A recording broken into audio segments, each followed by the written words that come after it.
Chapter 11. Second Persecution.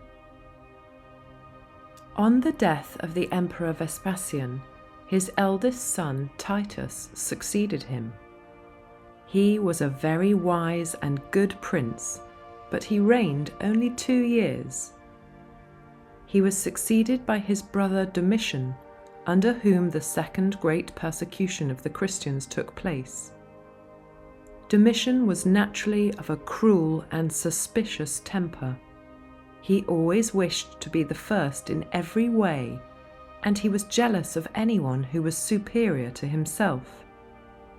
If a general was very brave and was gaining a great many victories, he was called away from the army and was kept idle at home.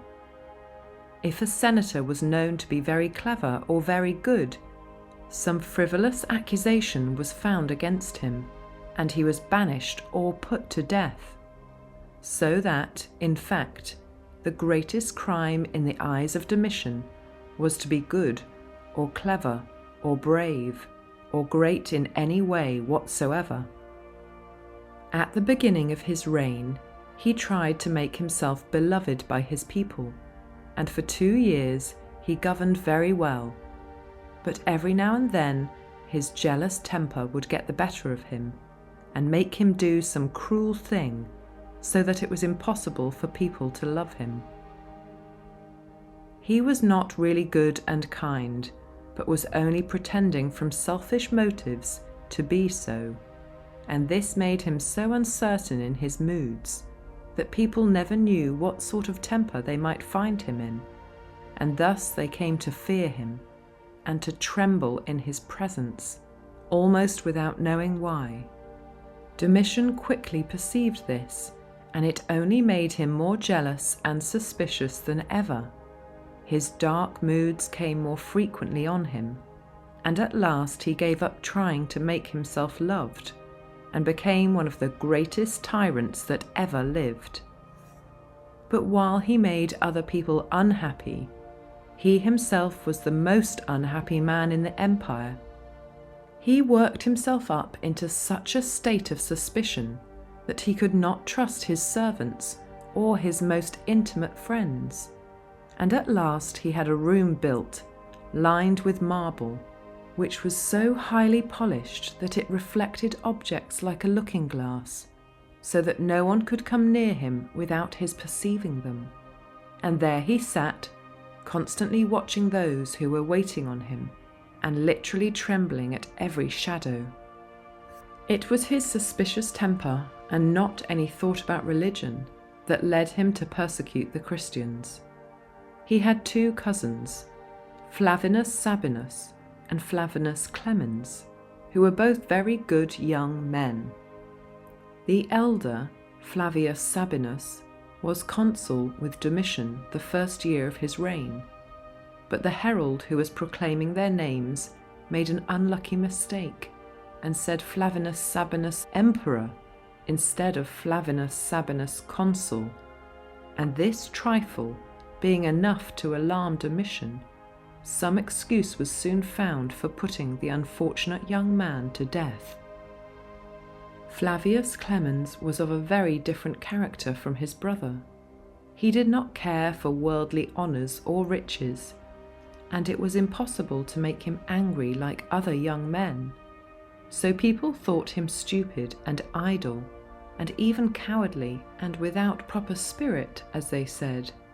And though they could find no positive fault in him, yet they secretly despised him.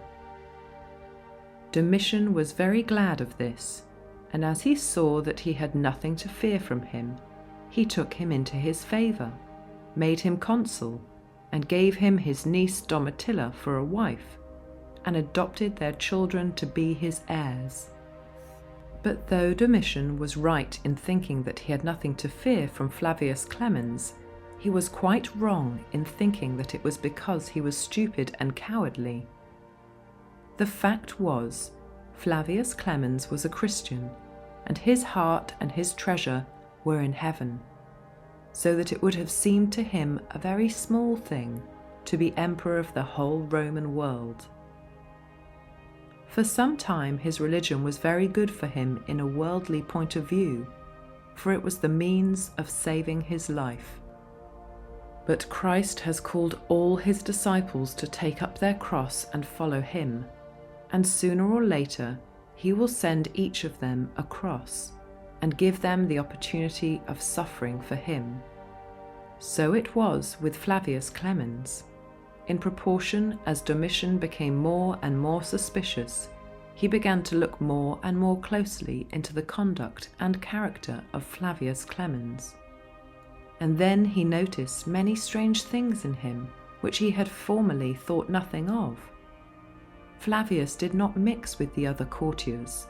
He had strange friends who came constantly to his house, who were very fond of him, and with whom he used to spend many hours shut up alone.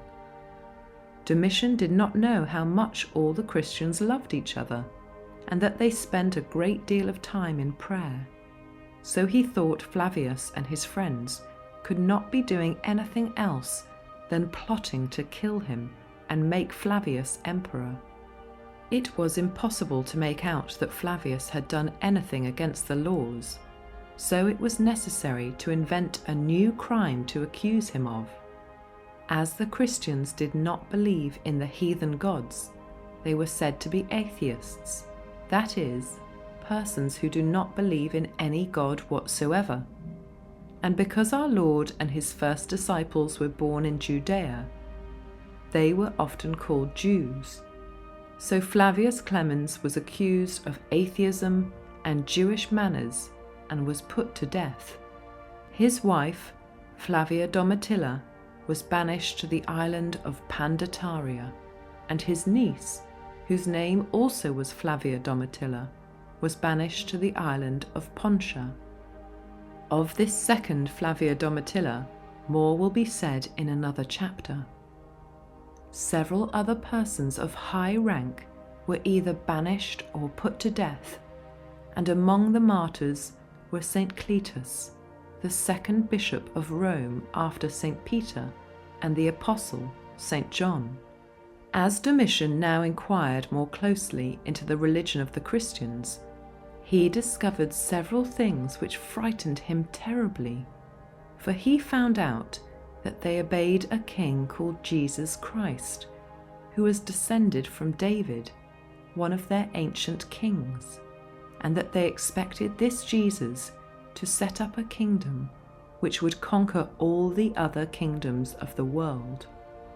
He was very much troubled to hear this, and was very anxious to find out who this Jesus could be, and he therefore ordered that all the persons who belonged to the family of David should be seized and brought before him, so that he might question them, and see if there was any chance of their trying to dethrone and kill him.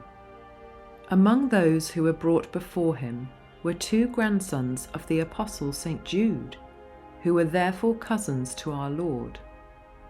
The emperor asked them whether they were of the race of David, and they answered that they were. He then asked them what property they had and how they supported themselves. They told him that they had nothing except a piece of land, which they cultivated and from which they got enough to pay their taxes and support themselves. Then, in order to prove that they spoke the truth, they showed him their hands, which were hard and rough, like those of labouring men. The emperor almost smiled at his own fears, for such poor fellows as these did not seem likely to be very dangerous to him. Still, however, he could not quite get out of his head all that he had heard about the kingdom which one of their family was to set up, and he began to ask them what sort of kingdom that of Christ would be, and when and where it would be set up. They had now no difficulty in setting him at rest, for they assured him that the kingdom they looked for was not an earthly kingdom, but a heavenly one, and that it would appear at the end of the world, when Christ would come in his glory, and would judge the living and the dead, and reward everyone according to his works. Domitian was not afraid of such a king as this, for so long as he was left in quiet possession of his empire in this world, he cared little for what would happen in another world, since he did not believe in the resurrection from the dead or in life everlasting. So he dismissed the grandsons of St. Jude with contempt, looking upon them as simpletons, who were so foolish that they were not worth punishing.